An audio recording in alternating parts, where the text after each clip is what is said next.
دیکھو رسول اللہ صلی اللہ علیہ وسلم نے فرمایا لو انکم تتوکلون علی اللہ لرزقتم کما ترزق الطیر تغدو خماسا وتروح بطانا. کیا عجیب الفاظ ہیں. آپ صلی اللہ علیہ وسلم نے فرمایا اگر تم اللہ پہ ایسے توکل کرو جیسے توکل کرنے کا حق ہے. توکل کا مطلب اللہ کھلائے گا, کھلانے کی ذمہ داری اس نے لی ہے, ضرورتیں پوری کرنے کی ذمہ داری اس نے لی ہے. ایسے کرنا شروع کر دو, ٹینشن دل سے نکالو. ہر آدمی ٹینشن سے مرا جا رہا ہے نا, پتہ نہیں کیا ہو جائے گا کل, بچوں کی اسکول کی فیسیں بھر سکوں گا نہیں بھر سکوں گا, بیگم کے خرچے پورے کر سکوں گا نہیں کر سکوں گا. چھوڑو بھائی, یہ ٹینشن لینے کی نہیں ہے. آپ کہو کیوں نہیں ہے, گھر جائیں گے ٹینشن تو ملے گی نا وہاں سے. اس کا حل بتاتا ہوں میں ابھی آپ کو, اس کا حل بتاتا ہوں میں, پہلے یہ حدیث مکمل کر لو. تو آپ صلی اللہ علیہ وسلم نے فرمایا اگر تم اللہ پہ ایسے توکل کرو جیسے توکل کرنے کا حق ہے, لرزقتم, تمہیں ایسے رزق ملے گا جیسے پرندوں کو ملتا ہے.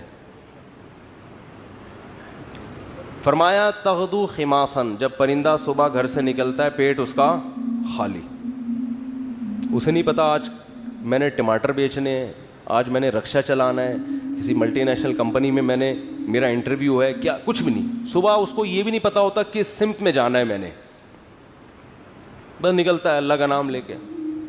آپ دیکھو یہاں کوے جو ہے نا, کوے, ایک دوست نے ہمیں بتایا کہ صبح سارے کوے یہاں سے سرجانی ٹاؤن کی طرف جا رہے ہوتے ہیں, اور ہم نے دیکھا کووں کے غول, عصر کے بعد مغرب سے پہلے آپ دیکھو گے پورے کوے واپس آ رہے ہوتے ہیں, پتہ نہیں صدر سے, لی مارکیٹ سے, جہاں کے بھی کوے ہیں نا.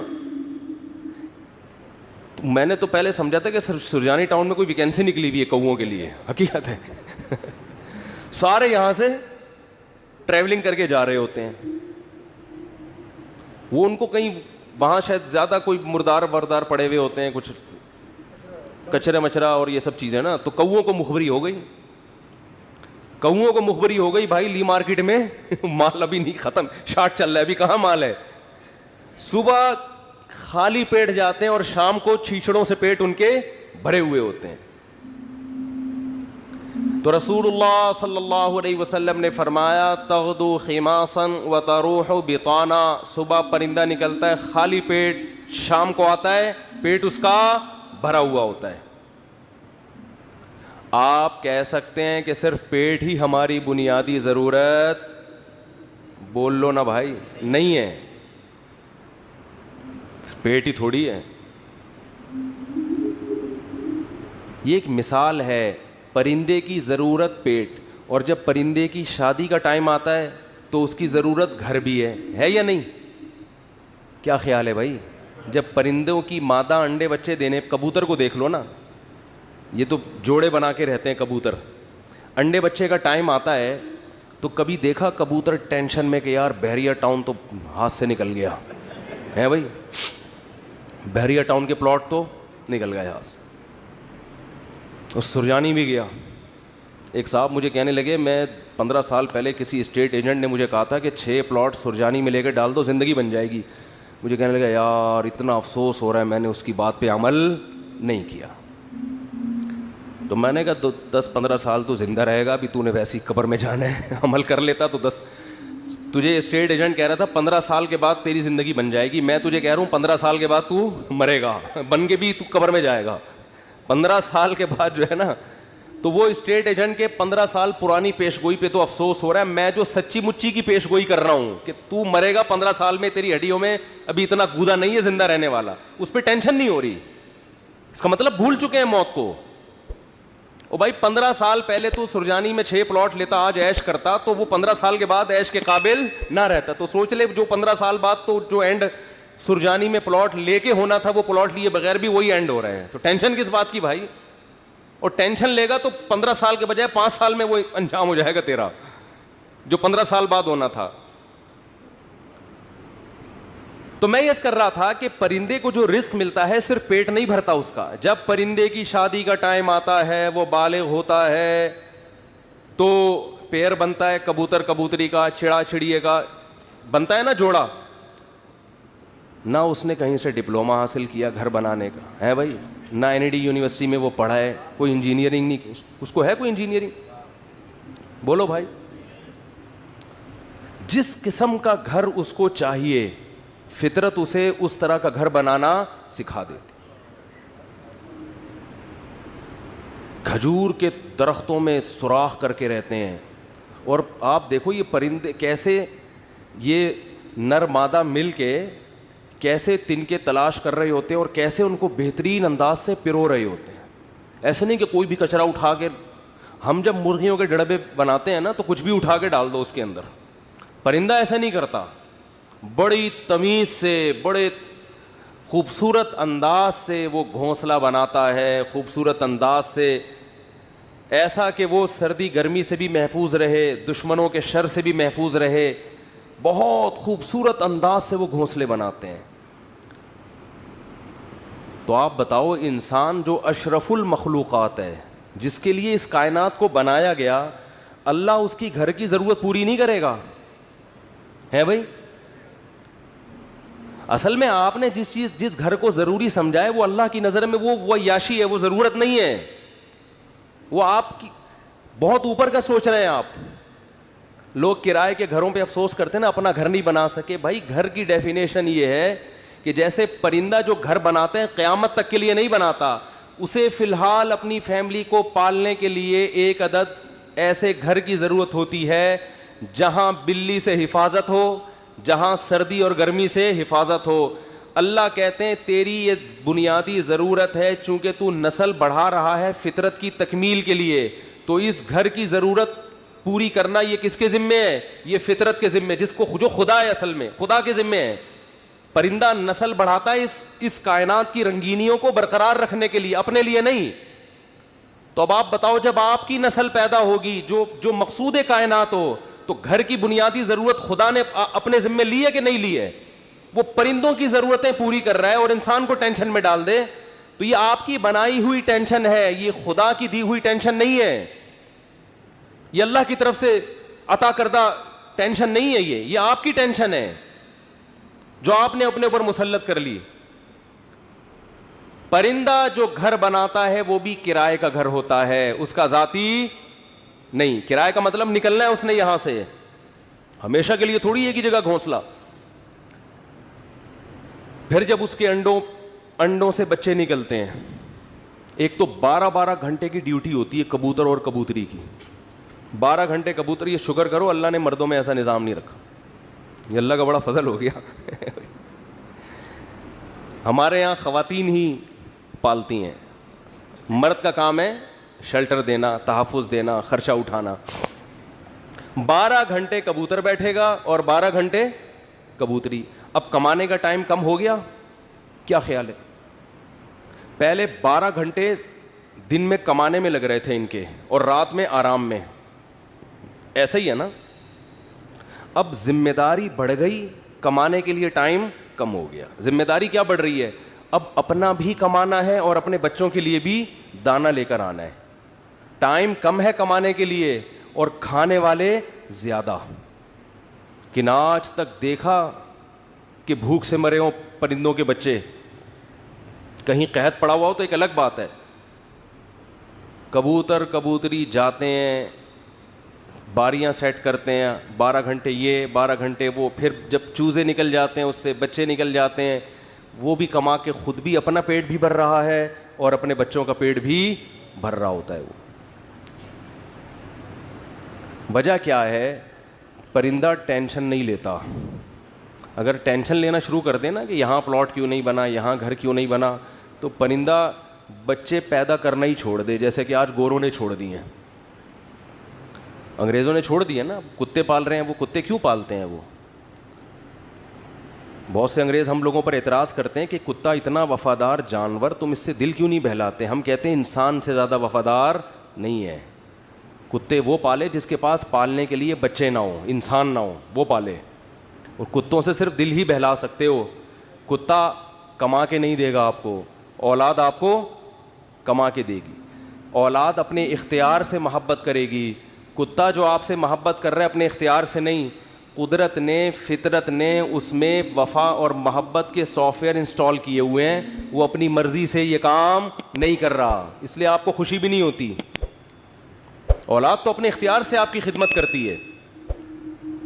بیٹا ہوگا تو بہویں بھی ہوں گی, داماد بھی ہوں گے, بیٹی ہوگی تو پوتے بھی ہوں گے, نواسے بھی ہوں گے. کتا ہوگا تو یہ سب چیزیں بولو. تبھی تو انگریزوں کا سارا سیٹ اپ ختم. آپ کسی گورے سے ملے نا, یہ کون ہے, یہ گورا, تعارف کرو, یہ میرا فرینڈ ہے, یہ میری گرل فرینڈ ہے, بس سارا سیٹ اپ ختم. کبھی دیکھا گورا تعارف کروا رہا ہو آپ امریکہ کسی گورے کے گھر جائیں, یہ میری خالہ ہیں, یہ میری پھپھو ہیں, یہ میری ممانی ہیں, یہ میری چاچی ہیں, میری بھتیجی ہے, یہ میرا بھانجا ہے, یہ میرے بردر ان لا ہیں, یہ میرے مدر ان لا ہیں, اور یہ میری نانی ساس اور دادی. ہمارے یہاں تو اتنے پوری ایک چین چلتی ہے. انگریزوں کے یہاں یہ تکلف نہیں, میں ہوں یہ پتہ نہیں کون ہے, اتفاق سے کل اس سے ملاقات ہو گئی تھی, دوستی ہو, اس سے زیادہ رشتے نہیں. ایک عدد اماں ہوتی ہیں, وہ بھی اولڈ ہاؤس میں. وہ بھی کہاں ہیں؟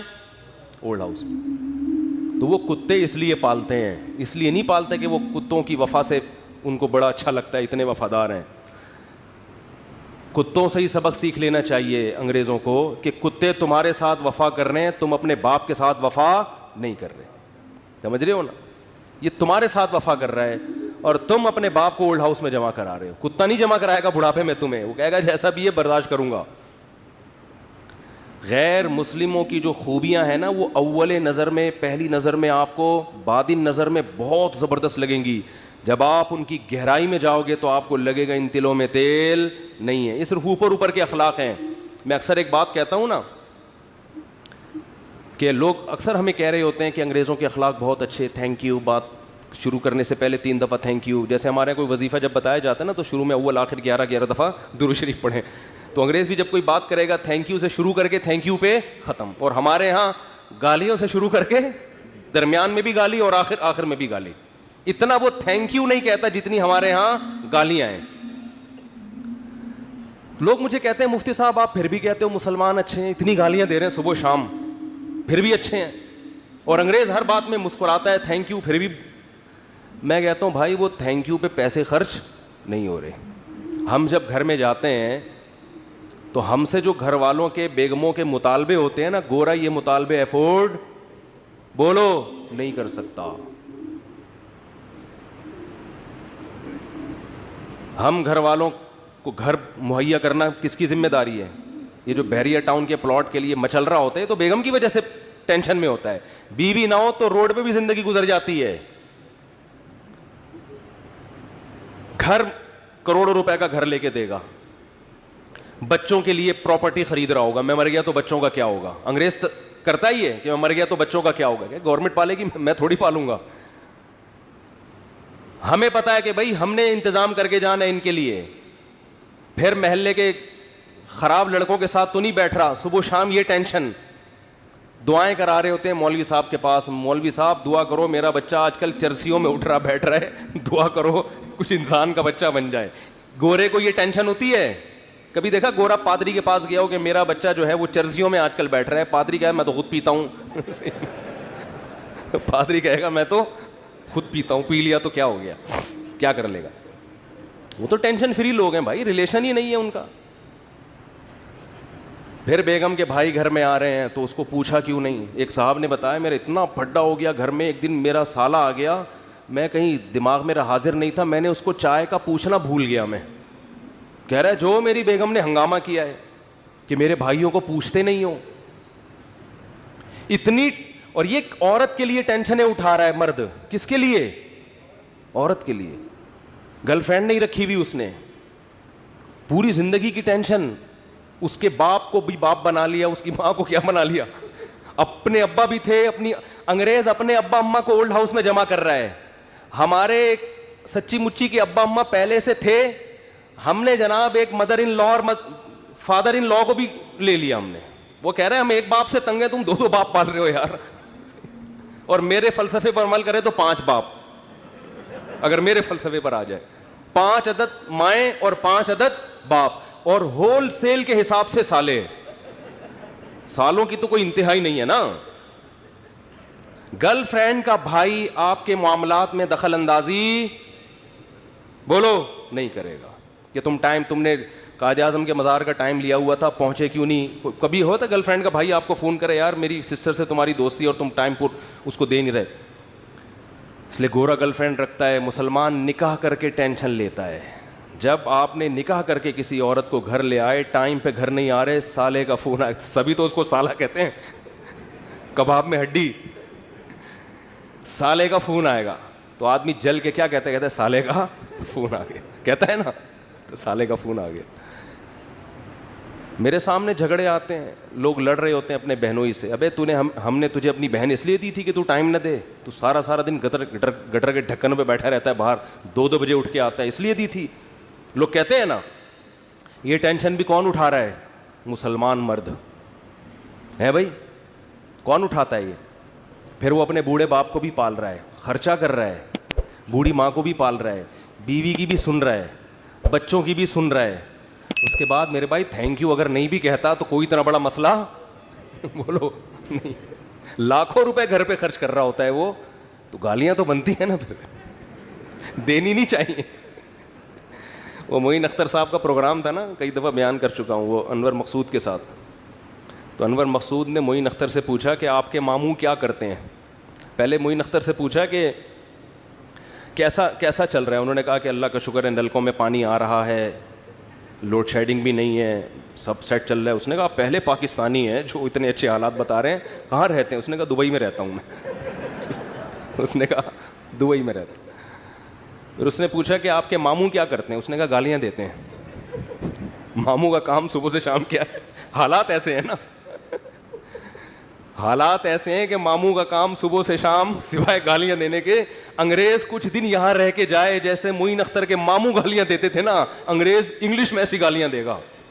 کچھ دن یہاں رہے تو صحیح, یہ تو ہمارا حوصلہ ہے.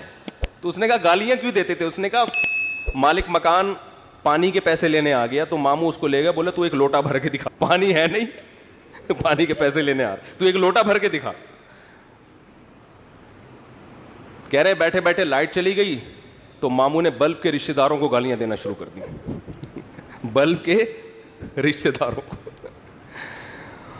تو ہم جس ماحول میں رہتے ہیں, مسلمان کا بہت بڑا ظرف ہے. وہ ایک عورت کے لیے بڑی قربانیاں دیتا ہے, بڑی اس کو عزت کے ساتھ گھر میں لے کر آتا ہے. اس کے بچوں کی کفالت, اس کے باپ کو عزت دینا, اس کے بھائیوں کو عزت دینا, اس کی ماں کو عزت دینا. تو میرے بھائی اس کے بعد اگر 4-6 گالیاں کبھی وہ نکال دے, تو ہمارے نبی صلی اللہ علیہ وسلم نے عورت کو حکم دیا ہے کہ وہ اپنے شوہر کی فرما برداری کرے. نبی نے کیا فرمایا؟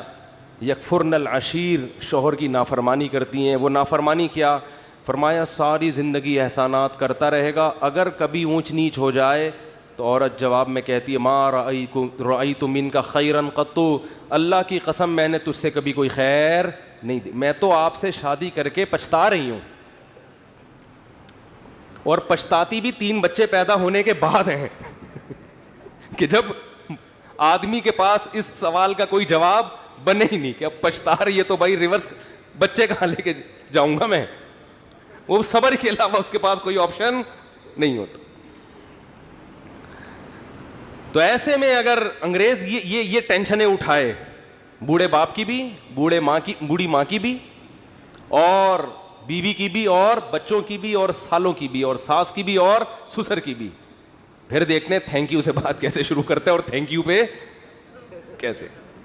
وہ ایک صاحب کہنے لگے یار اتنے اچھے اخلاق ہیں. میں نے کہا کسی انگریز سے بولو 50 روپے دے, گالی دے دے مجھے یہ تھینک یو نہیں چاہیے. وہ کہے گا 50 روپے نہیں دوں گا, تھینک یو جتنا لینا ہے. یہ فری پھوکٹ کا تھینک یو ہے بھائی, یہ فری پھوکٹ کا تھینک یو ہے. ایک دھیلے کا خرچہ اٹھانے کے لیے تیار نہیں ہے کسی کا بھی. تو خیر میں جلدی سے بات کو سمیٹ کے ختم کروں, وقت پورا ہو رہا ہے. تو رسول اللہ صلی اللہ علیہ وسلم نے فرمایا پیسہ کمانے سے منع نہیں, پیسے کو مسلط کرنے سے منع کیا. ہدف یہ نہ بناؤ. دیکھو پرندہ یہ نہیں کرتا کہ اللہ پہ توکل کرے تو اب گھونسلے میں ہی دھرنا مار کے بیٹھ گیا, میں نے صبح جانا ہی نہیں ہے. یہ کوے جتنے ہیں نا یہ وہیں بیٹھ گئے, لیاری میں بیٹھ گئے اور سرجانی ٹاؤن میں بیٹھ گئے کہ چھوڑو یار اللہ پہ توکل کرنا ہے, رزق خود بخود یہیں آئے گا. اللہ نے کہا نہ تمہیں نکلنا پڑے گا. تو آپ صبح نکلو رزق کے لیے, لیکن تسلی رکھو کہ شام کو انشاءاللہ پیٹ بھرا ہوا ہوگا, میری بنیادی ساری ضرورتیں پوری ہو چکی ہوں گی. اور جب میری اولاد کا ٹائم آئے گا اللہ بچوں کا خرچہ بھی میری جیب میں ڈالے گا. ٹینشن نہ لو کہ 2 بچے ہو گئے تو 3 بچے ہو گئے تو کہاں سے کھلاؤں گا. جس اللہ نے تجھے کھلایا بھائی وہی. دیکھو ماں کی چھاتیوں میں دودھ پہلے پیدا ہوتا ہے, بچہ بعد میں پیدا ہوتا ہے, یہ بتانے کے لیے کہ اس کا پیدا کرنے والا اس کے رزق سے غافل نہیں ہے. ہر چیز میں گوروں کی طرح کیلکولیشن نہ کیا کرو بیٹھ کے. گورے کیا کر رہے ہوتے ہیں, دیکھ رہے ہوتے ہیں میرے پاس ابھی $10,000 ہیں تو ایک بچہ ہو گیا تو اس میں اتنا کیلکولیشن کر کے اتنا بچ رہا ہے, اتنا انویسٹمنٹ کیا, دوسرا ہو گیا تو یہ تو کیلکولیٹر کہہ رہے ہیں یہ نہیں ہو سکتا. قرآن کیا کہے گا, او بھائی تو پیدا تو ہونے دے. دیکھو اگر ہم نے یہ دودھ کا پروسیس نہ دیکھا ہوتا تو ہم تو اس ٹینشن میں ہوتے بچہ پیدا ہوگا تو میں تو 2 کلو دودھ اور بھینس کا لگوانا پڑے گا مجھے, میں تو خرچہ نہیں اٹھا سکتا. اللہ کہتے ہیں پیدا ہونے دے, اس کی ماں کی چھاتیوں میں دودھ اسی وقت پیدا کروں گا جب یہ پیدا ہوگا, اس سے پہلے نہیں. ہم کہتے ہیں نہیں پہلے پیدا ہو ہے بھائی, پہلے ماں کی چھاتیوں میں دودھ آئے پھر ہم دیکھیں گے ہاں بھائی آگے ہے دودھ, اب بچہ پیدا ہوگا. اللہ کہتے ہیں نہیں, مخلوق کو آنے دو پہلے, رزق بعد میں آئے گا اس کا. تو اس لیے بھائی رزق کمانا ہے, رزق کی ٹینشن نہیں لینی. اب آپ کہہ سکتے ہو کہ ٹھیک ہے ہم رزق کی ٹینشن نہیں لیتے, کماتے ہیں, لیکن ہم تو دیکھ رہے ہیں کمانے کی کوشش کر رہے ہیں. وہ وسیم بھائی کے پاس تو اتنا پیسہ آ گیا, فلاں کے پاس تو اتنا آ گیا, میں وہیں کا وہیں کھڑا ہوں. ہمارے کزن تھے کیا ہیں, وہ تھے سے تھے نہ بن جائیں. وہ اکثر کہا کرتے تھے, یہ بات تو کہتے تھے اب نہیں کہتے, اللہ کا شکر اب دیندار ہے, کہتے یار مجھے ٹینشن اس بات کی نہیں ہے کہ میرے پاس پیسہ نہیں ہے, مجھے ٹینشن اس بات کی ہے کہ میرے جتنے دوست ہیں ان کے پاس آ گیا اور میں وہیں کا وہیں. تو یہ ایک مستقل ٹینشن ہے. دیکھو اس کا نبی صلی اللہ علیہ وسلم نے حل کیا بتایا ہے, پرندے کی مثال دی ہے. پرندہ کمپٹیشن میں کبھی بھی نہیں آتا, سمجھ رہے ہیں. پرندہ یہ نہیں کرتا کہ وہ والے چڑیا نے وہاں جگہ اس لوکیشن پہ گھونسلہ بنایا بحریہ ٹاؤن کے قریب اور میں لیاری ندی کے اوپر گھونسلہ, نہ. پرندہ کہتے ہیں میرے لیے, میرے بچوں کی حفاظت کے لیے مجھے گھونسلہ چاہیے, لوکیشن کو وہ زیادہ اہمیت نہیں دیتا. میں دشمنوں سے میری حفاظت رہے, ٹھیک ہے نا, سردی گرمی سے میری حفاظت رہے. میں نہیں کہہ رہا آپ لیاری ندی کے اوپر گھر بنائیں, وہ تو حفاظت نہیں رہے گی آپ کی, کیونکہ ندی تو ندی ہے نا. تو آپ نے یہ سوچنا ہے کہ مجھے اپنے گھر میں تحفظ کے ساتھ, گھر والوں کے ساتھ رہنے کے لیے چھت چاہیے. یہ چھت اللہ انشاءاللہ میسر کرے گا, چاہے اپنی ہو چاہے کرائے کی ہو, یہ ٹینشن نہیں لینا ہے.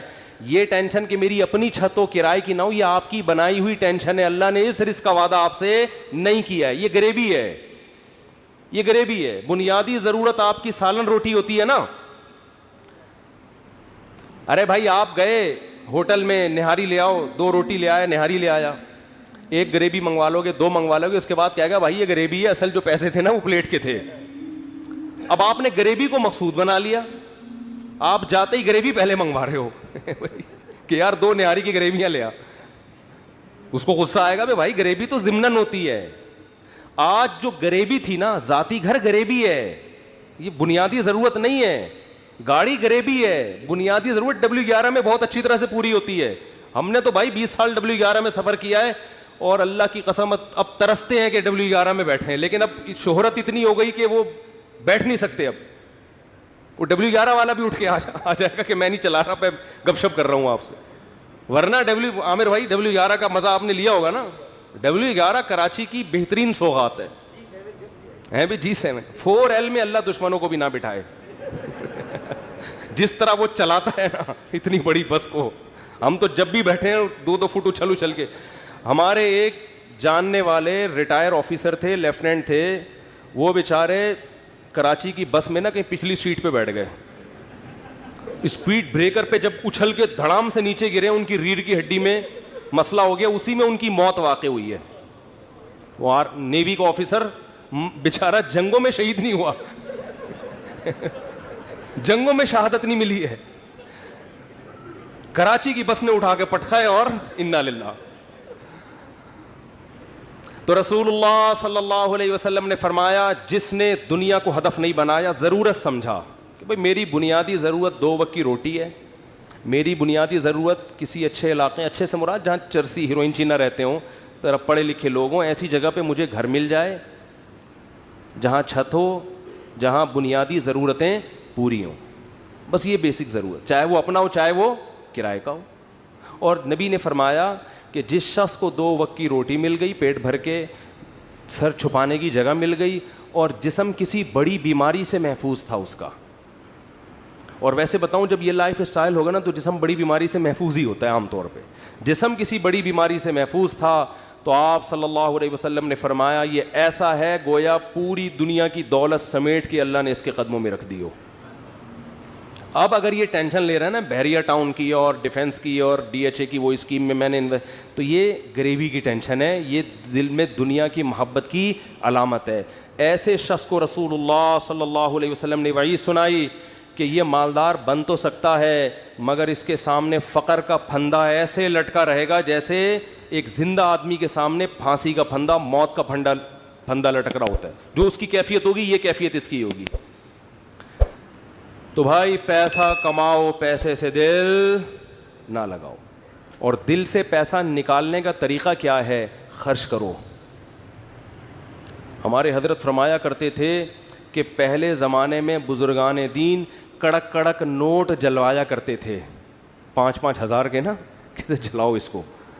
آج اس کی اجازت نہیں ہے, اس میں نقصان ہے, لیکن دل سے نکالنے کے لیے نا جلواتے تھے. تو آپ جلائیں نہیں, خرچ کریں. کبھی کبھار ایسے گڈی نکال کے کسی اچھے ٹرسٹ میں دے دی, کسی غریب کو دے دی. اور سب سے زیادہ مصداق پیسہ خرچ کرنے کا آپ کے قریبی رشتہ دار ہیں, ان کو دو. آج کل لوگوں نے ہدیے رشتہ داروں میں دینا چھوڑ دیا ہے. بس عید بقرعید پہ کوئی کھانا وانا کھلا دیتے ہیں, بھائی بہن کو لفافے میں گڈی ڈالے پکڑا دے, جلے گا. جب یہ دل جلے نا, اتنا صدقہ ہو کہ دل میں آرے چلیں, تو یہ آرے چلنے سے دل آئینے کی طرح شفاف ہو جائے گا. شاعر نے کہا ہے نا, آئینہ بنتا ہے رگڑے لاکھ جب کھاتا ہے دل, کچھ نہ پوچھو دل بڑی مشکل سے بن پاتا ہے دل. دل کو دل بنانا تھوڑا ڈیفیکلٹ کام ہے. تو اس کا طریقہ یہ کہ اس میں ذرا رندہ چلے گا نا, رگڑا لگے گا. جب ہم وہ کیا کہتے ہیں, وہ جو ریگمال سے گھسائی ہوتی ہے نا, تو صدقہ کرتے ہوئے اتنا بھی نہ کرو کہ کل دوسروں سے بھیک مانگنی پڑ جائے, اتنا بھی نہ کرو, لیکن اتنا ہو کہ لگے کہ دل پہ گھسائی ہو, تھوڑا سا تکلیف ہو. رسول اللہ صلی اللہ علیہ وسلم نے فرمایا سب سے افضل صدقہ یہ ہے تأمل الغنا و تخشى الفقر, کہ آپ کو یہ ہو کہ اگر میں نے صدقہ کیا تو ہو سکتا ہے میں غریب نہ ہو جاؤں کل, اور اگر نہیں کیا تو اس پیسے سے مزید پیسہ بنا لوں گا. اس کنڈیشن میں جب آپ صدقہ کرو گے تو نبی نے فرمایا یہ صدقہ سب سے افضل ہے. اس میں آپ کا دل بہت جلتا ہے, اور اللہ کا وعدہ ہے کہ جو اللہ کے لیے دیتا ہے وہ غریب تو ہوتا ہی نہیں ہے. صدقے سے کبھی مال ہم نے کبھی نہیں کسی سخی آدمی کو غریب ہوتے دیکھا. تو اس سے دنیا کی محبت کم ہوگی. حدیث مکمل کر کے بس بیان ختم کرتا ہوں. فرمایا جعل اللہ فقرہ بین عینی وفرق علیہ شملا, جب دولت کو ہدف بنائے گا, مسلط کر لے گا, تو فقر کا پھندا اللہ اس کے سامنے لٹکا دیں گے. ہر وقت ڈر لگا رہے گا یار میں غریب نہ ہو جاؤں. پیسہ ہے, پلاٹ پڑے ہوئے, لیکن ڈر لگا رہے گا یار میں غریب نہ ہو جاؤں. دوسرا فرمایا وفرق علیہ شملا, اس کی فکروں کو اللہ بکھیر دیں گے. اتنی ٹینشن ہے, یہ کام بھی ہو جائے, یہ بھی صحیح ہو جائے, یہ والا بھی ہو جائے, پتہ نہیں سارے کام ٹھیک ہوں گے, ایک اٹکا ہوا ہوگا اس کی وجہ سے ٹینشن. وہ یہ نہیں دیکھ رہا کہ میرے سارے کام ٹھیک ہو رہے ہیں, چلو ایک نہیں ہوا تو کیا ہے. تو اس کی فکروں کو اللہ بکھیر دیں گے, اسے پتہ نہیں چلے گا میری اصل ٹینشن ہے کیا, مجھے سکون ملے گا کس چیز میں, اتنی فکریں. اور فرمایا وَلَمْ يَأْتِهِ مِنَ الدُّنْيَا إِلَّا مَا قُدِّرَ لَهُ, اور جس دنیا کے پیچھے بھاگ رہا ہے ضروری نہیں کہ وہ بھی مل جائے, ملے گی اتنی جتنی اس کے مقدر میں اللہ نے لکھ دی ہے. یہ جو دنیا کے پیچھے بھاگ رہے ہوتے ہیں تو سب کو پیسہ تھوڑی مل جاتا ہے. بہت سے تو وہی موت تک روڈیں ہی ناپتے رہتے ہیں, سڑکیں ناپتے رہتے ہیں, ہاتھ میں کچھ بھی نہیں آتا ان کے. فرمایا ملے گا اتنا جتنا اللہ نے لکھ دیا ہے, تو ٹینشن لینے سے کوئی فائدہ نہیں ہے. تو ٹینشن نہیں لو بھائی. آپ کو کیوں نہیں بھائی آپ کو صبح آپ نے پراٹھا کھا لیا انڈے کے ساتھ, دوپہر کھانا مل گیا, رات کھانا مل گیا, ضرورت تو 2 وقت کی تھی, مل 3 وقت رہا ہے, انجوائے کرو, مزہ ہے. کیا خیال ہے بھائی؟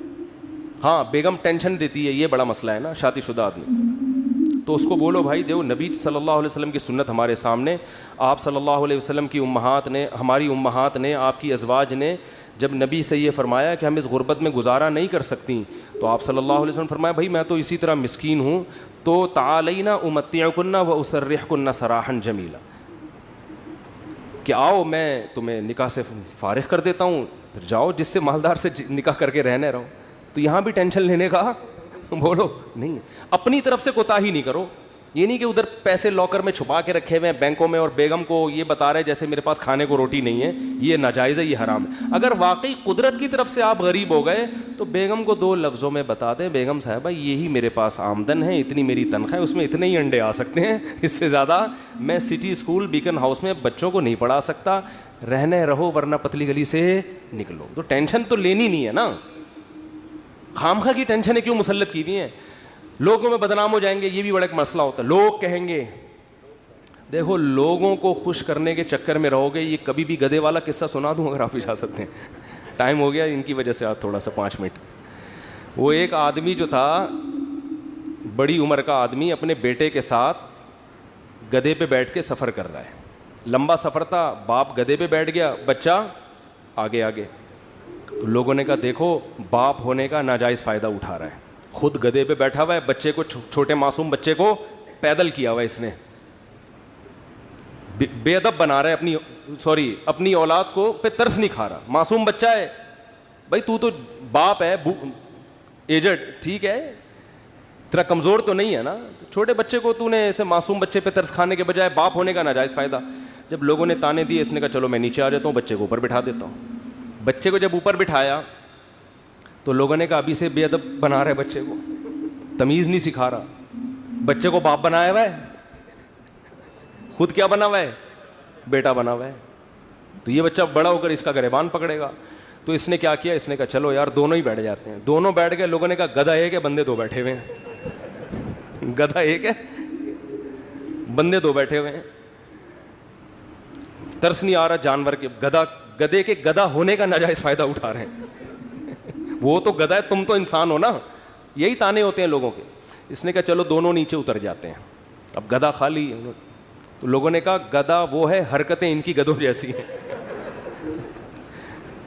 بنایا اللہ نے ان کو گدھا، کام ان کے گدھوں جیسے۔ جب تمہارے پاس سواری موجود ہے تو بے وقوفو پیدل کیوں جا رہے ہو؟ گدھا وہ ہے، کام دیکھو ان کے گدھوں جیسے ہیں۔ اس نے آگے اٹھا کے دریا میں گدھے کو پھینکا، بولا ایسے ہی ٹھیک۔ تو بے وقوف تھے، لوگوں کو کہنے دیتے بھائی آپ کو جو سمجھ میں آ رہا ہے آپ اس پر عمل کرو۔ لوگ جب خود کسی گدھے کے ساتھ سفر کریں گے نا، بھگتیں گے، تو خود فیصلہ کریں گے ہم نے کیا کرنا ہے۔ تو اس لیے لوگوں کی ٹینشن مت لیا کرو، یہ اس کا کوئی خدا کی، لوگ برائی پہ خوش ہوتے ہیں، لوگ برے کاموں پہ خوش ہوتے ہیں، اچھے کاموں پہ لوگ خوش نہیں ہوتے۔ آپ نے جو کھوپڑی میں آ رہا ہے وہ کرو، جو چیز آپ کی استطاعت میں نہیں ہے اس پہ ٹینشن کس بات کی لے بھائی آدمی۔ دیکھو جیل میں کوئی قیدی ہو اور رہائی کا انتظام ختم ہو جائے تو ہم کیا کہیں گے اس کے، بھائی تو صبر کر، بس یہی زندگی گزار، ہنسی خوشی اسی میں خوش رہنے کی کوشش۔ ایک صاحب نے مجھے بتایا کہ ان کو 4 مہینے کی جیل ہو گئی، اور وہ جیل بھی غلط کیس میں اندر، باہر نکلے تو بڑے فٹ فاٹ۔ میں نے کہا، میں ان سے ملا تو میں نے کہا جیل میں جا کے تو لوگوں کی حالت ایسی ہوتی ہے، اور غلط کیس، مجرم بھی نہیں تھے۔ کہتے ہیں میں جب جیل میں گیا تو مجھے نہیں پتا تھا کب نکلنا ہے میں نے یہاں سے۔ تو کہہ رہے میں نے کہا اب اسی کو انجوائے کرو، کانفیڈنس دیکھیں، اب کیا کرو جب ایک چیز اپنے اختیار میں ہی نہیں ہے۔ تو کہہ رہے میں وہاں ڈپس لگاتا تھا تاکہ تھکاوٹ ہو اور نیند آئے مجھے، اور اچھا وہ ڈولے شولے بھی نا کافی بن چکے تھے ان کے بڑے۔ میں نے کہا کیا کر رہے؟ کہہ رہے بھائی ہم ڈپس لگاتے تھے، اٹھک بیٹھک 400 بیٹھکیں اوپر نیچے، اور اس طرح میں سارا اور کہہ رہے جن لوگوں نے یہ کام نہیں کیا وہ دیواروں سے سر مار مار کے پاگل ہو گئے وہ۔ تو جو چیز اپنے اختیار میں نہیں ہوتی اس کی انسان ٹینشن نہیں لیتا۔ بھائی اختیار، غربت، آپ کمانے کی کوشش کر لی پھر بھی نہیں آ رہے ہیں تو پھر بھی